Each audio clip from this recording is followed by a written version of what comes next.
Protect your computer, by all means, but don't forget to protect yourself, advises web safety expert, Amanda Knox. We're always being urged to stay safe online.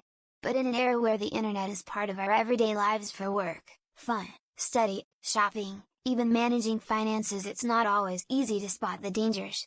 Web safety expert, Amanda Knox, explores some of the issues lurking in cyberspace. Her first piece of advice is to install software and a firewall to protect your computer from viruses, hackers and criminals who want to steal your data or financial information. Think of these as your first line of defense, says Amanda. So much for protecting yourself against intruders, but what about other problems? Say you've accidentally deleted an important file or you've been at the mercy of a natural disaster. Katie Marsh runs an online photography business from home, and when a fire destroyed a part of her house, it could easily have spelled ruin for her business too. Luckily, I keep a regular backup of my data, so it wasn't a catastrophe. Amanda advises that while backups are good to have, we must ensure we protect our computers to start with. Whilst most of us are aware of the need to protect our computers, it seems we're more lax when it comes to looking out for ourselves, at least according to a recent web awareness survey. Web safety specialists say better personal awareness is needed, and this is due in part to the rise of social networking sites like Facebook or Twitter, which allow us to connect with people around the world with similar interests and professional backgrounds. Chris Simpson, a computer programmer, learned the hard way. I joined a free online networking group in the hope of making some professional contacts to help me find a new job. After a month, one of my online contacts invited me to take out a subscription to a club that promised access to a network of job recruiters. It turned out to be a waste of money. I ended up a laughingstock with my mates. They couldn't believe that someone in my job could get taken in so easily.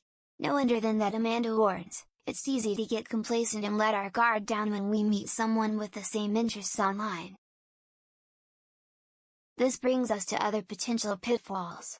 Are the people you meet online who they really claim to be? Can you be sure the person you're chatting with is in fact a 22-year-old maths undergraduate from London and not someone merely masquerading as a student to win your trust? Khaled, a postgrad from Manchester University, quickly realized that it was unwise of him to post his phone number and email address in the public forum of an online academic discussion group. He was soon bombarded with unwanted emails and nuisance phone calls. Yet, it's astonishing how many highly educated people do this without considering the consequences that anyone in the world could use the information to make unwanted contact. When networking and joining online communities, it's better to be cautious about the amount of personal information you share. For example, it isn't always necessary to use your real name as a username when registering for a service.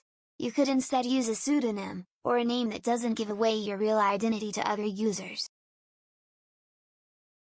And is it really important to tell the world details about your school, college, or any local clubs you're a member of?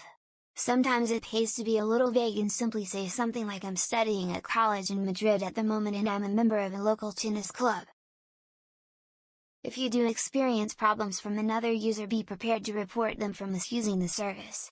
You'll be doing other users a favor too.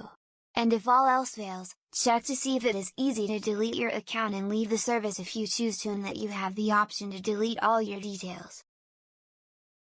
A general rule of thumb is not to post any information about yourself that you would not be happy for the world to know, not just now but in years to come. This includes photographs of yourself, particularly embarrassing shots of you at that party which you may later regret. It's not always easy to remove information after it's been posted, so you, not to mention your future employer, may have an unpleasant surprise a few years down the line.